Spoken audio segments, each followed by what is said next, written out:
Saurashtra university ફરી એકવાર વિવાદમાં ફસાઈ। આ વખતે ચાલુ વર્ષે લેવાયેલી વિવિધ વિષયોની પરીક્ષા આપનારા અનેક વિદ્યાર્થીઓએ પરીક્ષા આપી હોવા છતાં ગેરહાજર દર્શાવવામાં આવતા ભારે હોબાળો મચ્યો। આ મામલે એનએસયુઆઈ દ્વારા યુનિવર્સિટી સામે ગંભીર સવાલો ઉઠાવવામાં આવ્યા।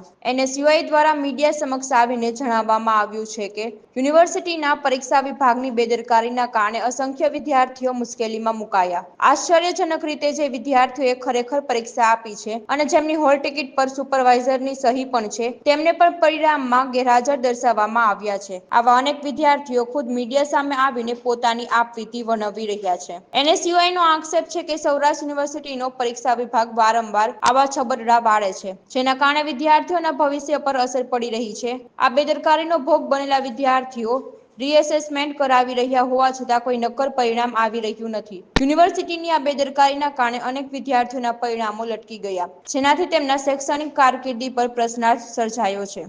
રજૂઆત છે, મારું નામ અંકિત કુમાર સોંદરભાઈ છે અને અમારી રજૂઆત છે કે અવારનવાર સૌરાષ્ટ્ર યુનિવર્સિટી ક્યાંક ને ક્યાંક વિવાદોમાં આવતી હોય અને ક્યાંક ને ક્યાંક તેના દ્વારા નાની મોટી ભૂલો કરવામાં આવતી હોય છે, પણ આજે જે તેમને ભૂલ કરી છે, જેને મારી ધ્યાને આવી છે, તે કહી શકાય કે વિદ્યાર્થીઓના ભવિષ્ય સાથે છેડા કરવાનું કામ છે।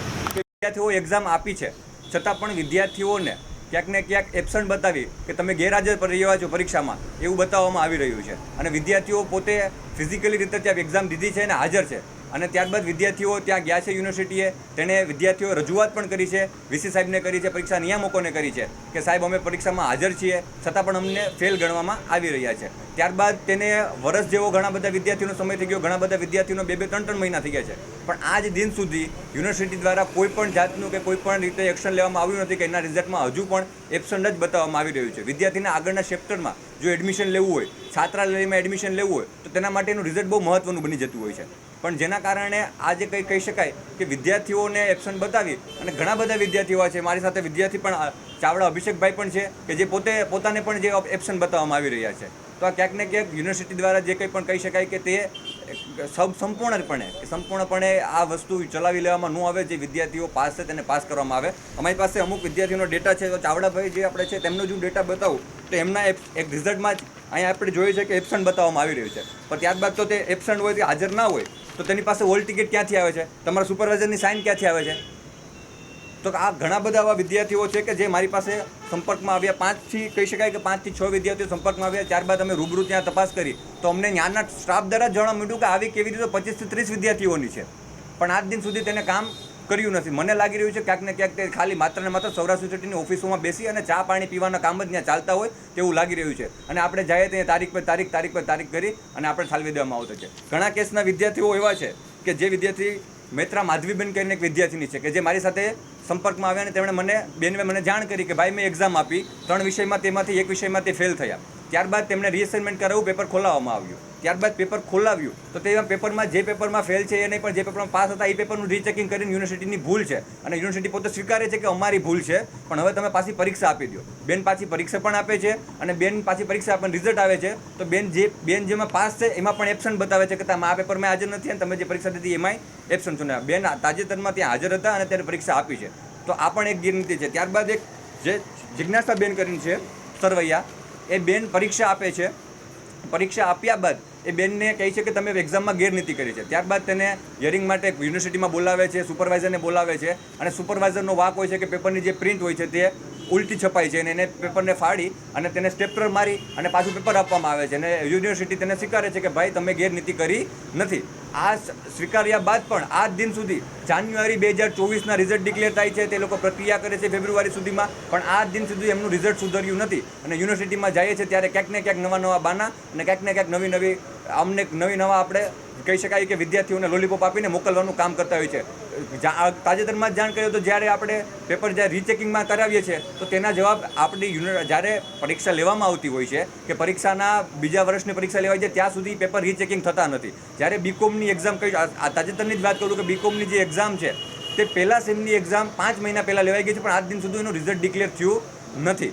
તો ક્યાં સુધી વિદ્યાર્થીઓને પોતે આવી રીતના હેરાનગતિને આવી જ રીતના સહનથી કરવું પડશે? ઘણી બધી વખત આપણે જોયું છે કે વિદ્યાર્થીઓ ફેલ થવાના કારણે આત્મહત્યા જેવા ગંભીર પગલાઓ ભરતા હોય છે। ઘણી વખત વિદ્યાર્થીઓ ફેલ થવાના કારણે આપણે જોઈએ પોતે ડિપ્રેશનમાં આવી જતા હોય છે। ઘરે શું જવાબ દેવો તેવું હતું. તો આવી નાનકડી એવી ભૂલ એવો યુનિવર્સિટી માનતી હોય છે, પણ આ નાનકડી એવી ભૂલ નથી. આ ક્યાંક ને ક્યાંક બહુ મોટી અને ગંભીર ભૂલ છે. આવનારા દિવસોમાં આ તમામ વિદ્યાર્થીઓને હું કહું છું કે તમામ વિદ્યાર્થીઓને અમારી ટીમ દ્વારા આ તમામ વિદ્યાર્થીઓને ન્યાય આપવામાં આવે ને આવનારા અઠવાડિયાની અંદર આ તમામ રિઝલ્ટો ક્લિયર કરવામાં આવે. ફેલ અમે એવું નથી કહેતા કે પાસ કરી દો બધાને, અમે કહીએ છીએ કે જો પાસ હોય તો પાસ ને ફેલ હોય તો ફેલ, પણ જે સાચું રિઝલ્ટ છે, જે સચોટ રિઝલ્ટ છે તે દેવામાં આવે. અને આવનારા દિવસોમાં જો અમારી માંગણી પૂરી કરવામાં નહીં આવે તો ગાંધી ચિંધ્યા માર્ગે અમારી ટીમ અને અમારા લોકો દ્વારા અને વિદ્યાર્થીને સાથે રાખીને આંદોલન કરવામાં આવશે. યુનિવર્સિટીમાં અમે અવારનવાર આ 6 વિદ્યાર્થી સાથે હું પર્સનલ એક વખત ગયો છું. તમને હું બતાવું છું કે જ્યારે વિદ્યાર્થીને સાથે રાખીને મેં અરજી કરેલી હતી. વિદ્યાર્થીને સાથે રાખીને કોઈ સંસ્થા દ્વારા નહીં, પણ મેં કીધું કે ચાલો વિદ્યાર્થી દ્વારા આપણે અરજી કરાવીએ. વિદ્યાર્થીને સાથે રાખીને જ અમે અરજી કરી રેડી. ત્યાર સુધીથી અત્યાર સુધી બધા વિદ્યાર્થી સાથે હું ગયો છું પર્સનલી. ત્યારબાદ અમારી ટીમ દ્વારા પણ અમે રજૂઆત કરી છે અને અમને લેખિતમાં આપી દેતા હોય છે કે તમે ઉપર જઈને ચિઠ્ઠી આપી દો તમારું કામ થઈ જાય છે. પણ ઉપર જઈએ તો ક્યાંક ને ક્યાંક ખાલી ચાની ચુસ્કીઓ લેતા હોય છે. તમામ કહી શકાય કે BCom, BA, BSc nursing, MSc આ ઘણી બધી વિદ્યાર્થીઓ છે કે જે મારા સંપર્કમાં આવી છે. અને ત્યારે અમે ઉપર જઈને અમે રજૂઆત કરી તો તેમના સ્ટાફ દ્વારા જ અમને કહેવામાં આવ્યું છે કે વિદ્યાર્થીઓ છે આવા 20 થી 15 વિદ્યાર્થીઓની ક્વેરી છે કે અમારી ભૂલ છે, આવું યુનિવર્સિટી પોતે સ્વીકારે છે. મારું નામ ચાવડા અભિષેક છે. મેં BCom સેમ 6ની એક્ઝામ દીધી હતી, જેમાં મને સહકાર સબ્જેક્ટ છે તેમાં હાજર હોવા છતાં ગેરહાજર કરેલ છે અને જેના પુરાવા મારી પાસે છે અહીંયા. અને મેં રજૂઆત કરી હતી યુનિવર્સિટીમાં આજથી 15 દિવસ પહેલાં, પણ કાંઈ રિસ્પોન્સ નથી મળ્યો. અને કોલેજ તરફથી પણ અરજી દીધેલી છે, પણ તોય યુનિવર્સિટીવાળા કંઈ જવાબ નથી દેતા. મેં એક્ઝામ દીધી હતી 4/4 છે.